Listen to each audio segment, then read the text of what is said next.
Buen día, vamos a estudiar la teoría de desarrollo cognitivo desde dos autores. Buenos días, mi nombre es Jean-William Piaget, nací en Neuchâtel el 9 de agosto de 1896 y fallecí el 16 de septiembre de 1980 en Ginebra. Fui un epistemólogo y biólogo, también psicólogo constructivista, cuyos pormenorizados estudios sobre el desarrollo intelectual y cognitivo del niño ejercieron una influencia trascendental en la psicología evolutiva y en la pedagogía moderna. Soy Lev Semenovich Vygotsky. Nací en el año 1896, el 17 de noviembre, en Orshka, en el Imperio Ruso, y fallecí el 10 de junio de 1934 en Moscú, en la Unión Soviética. Fui un psicólogo ruso de origen judío, de uno de los más destacados teóricos de la psicología del desarrollo, fundador de la psicología histórico-cultural y claro precursor de la neuropsicología soviética.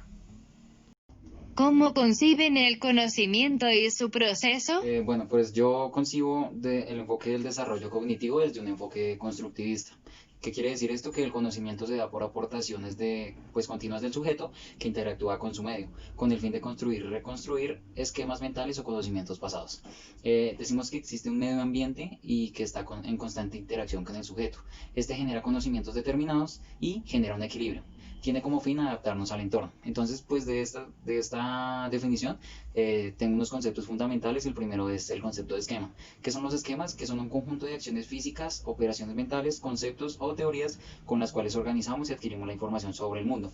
Tenemos dos funciones invariantes, que son la organización, que nos dice que es la predisposición innata de la especie, y conforme maduramos, integramos los esquemas simples a sistemas más complejos. El otro concepto que es invariante es la adaptación. Esto quiere decir que todo organismo nace con capacidad de adaptar sus estructuras mentales a las exigencias del ambiente. Y tiene dos procesos básicos que son asimilación, que consiste en utilizar los esquemas que poseemos para dar un sentido a los acontecimientos del mundo, incluyendo el intento de entender algo nuevo y ajustarlo a lo que ya se conoce. El segundo concepto nos dice que es la acomodación. Esto quiere decir que una persona debe cambiar los esquemas para responder a una nueva situación. De ahí se desprende el término de equilibrio. Este término se usa para aplicar un esquema a un acontecimiento particular y si este funciona.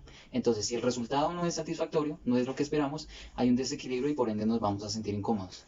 Esto nos lleva a buscar soluciones mediante la asimilación y la acomodación, los dos conceptos que trabajamos anteriormente, con lo que el pensamiento va a cambiar y va a avanzar. El conocimiento para mí es un proceso de interacción entre el sujeto y el medio sociocultural.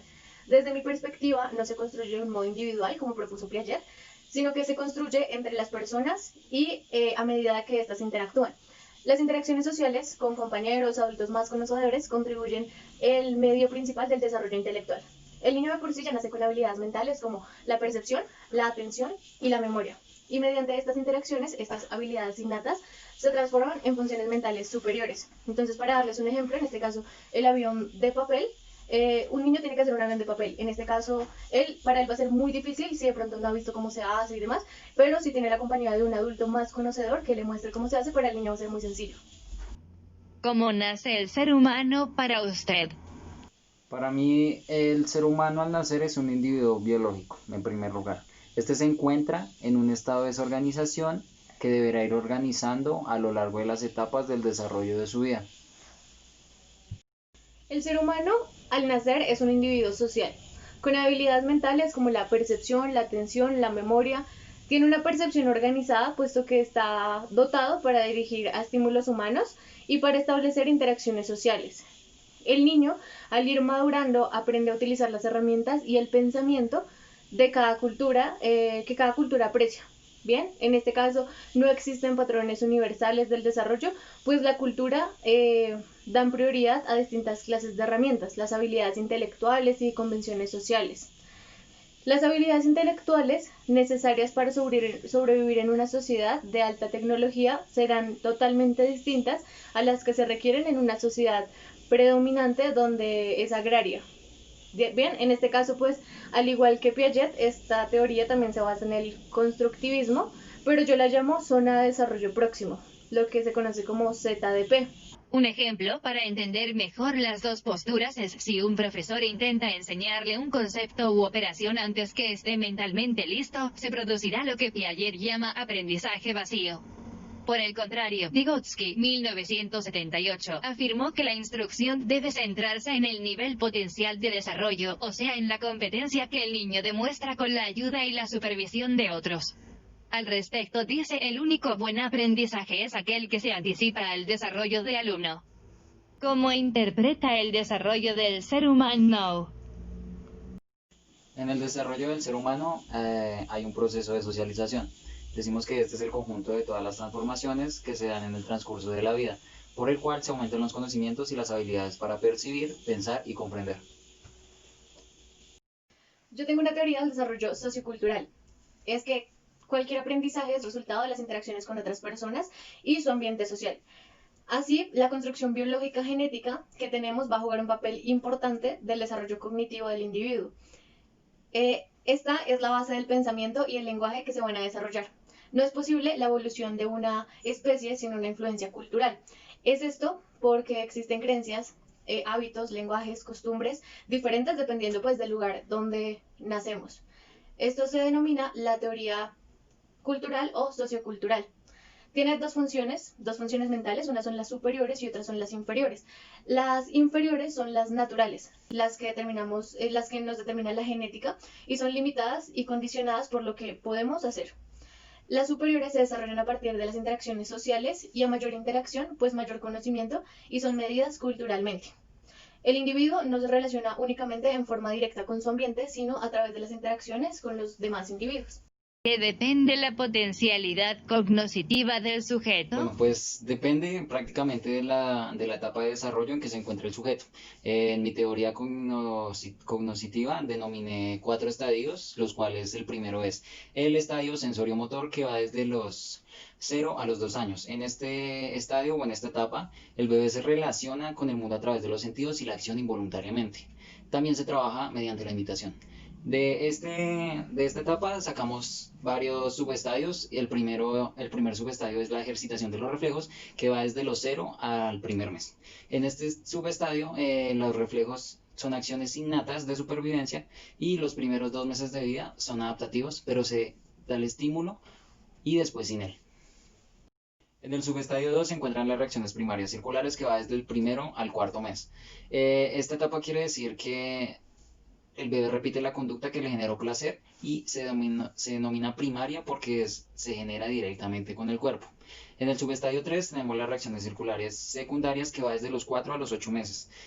Aquí también repite deliberadamente algo que le genera placer en distintas situaciones, pero esto lo realiza con un objeto, ya no es directamente el cuerpo y por esto se denomina secundario.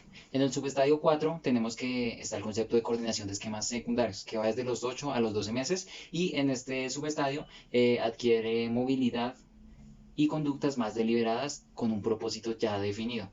El niño coordina los esquemas y los aplica a situaciones nuevas y distintas. Tiene una intencionalidad clara. En el subestadio 5 decimos que se encuentran las reacciones circulares terciarias, que va desde los 12 a los 18 meses. Ya se da una experimentación de acciones nuevas y en una fase exploratoria voluntaria en vez de patrones de ensayo y error. Y el bebé encuentra el objeto en los desplazamientos cuando ve la trayectoria. Por último tenemos al subestadio 6, que nos dice que es el comienzo del pensamiento, que va desde los 18 a los 24 meses. En este, la acción simbólica sustituye a la acción directa, incluso en los desplazamientos invisibles y la representación mental, con la experimentación interna, sustituyen la manipulación y el tanteo anteriores. Como segunda etapa tenemos el estadio preoperatorio, que va desde los 2 a los 7 años. En este se caracteriza por la aparición de representaciones mentales y símbolos a nivel cognitivo, las acciones por símbolos. Tenemos 2 pensamientos, el primero es el preconceptual, que va desde los 2 a los 4 años y en este no se tiene conceptos genéricos de su entorno. Esto quiere decir que también hay falta de reversibilidad y no tiene la capacidad de conservación de la forma. Segundo tenemos el pensamiento intuitivo. Esto quiere decir que, se desarrolla alrededor de los 4 años y acá ya se comienza a visibilizar un poco de pensamiento de reversibilidad pero todavía no puede ni clasificar ni agrupar. Como tercer estadio tenemos el estadio de las operaciones concretas. Esto quiere decir, las edades estimadas van entre los 7 y los 11 años. En este estadio decimos que el pensamiento ya es menos rígido, y tiene una mayor flexibilidad. Ya es también menos centralizado y egocéntrico. La mejora en la capacidad del razonamiento lógico, también decimos que lo que el niño ve es lo que es, y la conservación de peso, volumen y sustancia. En estos procesos ya hace reversibilidad y puede categorizar y jerarquizar lo que ya es asimilable. Establece también semejanzas y diferencias. Por último, tenemos el estadio de las operaciones formales, que va desde una edad estimada desde los 11 a los 12 años en adelante. En este, el pensamiento hace la transición de lo real a lo posible. Se contempla lo real como parte de lo posible, se acentúa lo empírico inductivo frente a lo hipotético deductivo, se depura el pensamiento proposicional, se acentúa la diferencia entre inteligencia práctica y especulativa, se incrementa la cantidad y calidad de las estrategias de procesamiento de la información, análisis y las posibilidades combinatorias del pensamiento. Los procesos ya son netamente reversibles. Una vez el niño entre en una nueva etapa, haciendo ya hincapié en todas estas etapas, el niño va a hacer una transición que no varía. Todos los niños tienen que hacer esa transición, no se pueden saltar ninguna etapa. Entonces, una vez el niño entra en una nueva etapa, no retrocede a una forma anterior de razonamiento ni de funcionamiento. Bien, hay dos momentos del desarrollo. Uno es el interpsicológico, que es el que se da en el ámbito social, y el otro es el intrapsicológico, que es el que se da a nivel individual. Entonces, para dar un ejemplo de esto, es un niño que está llorando porque algo le está doliendo, un bebé. Su expresión es resultado de una función mental interior y esto pues es una reacción al ambiente.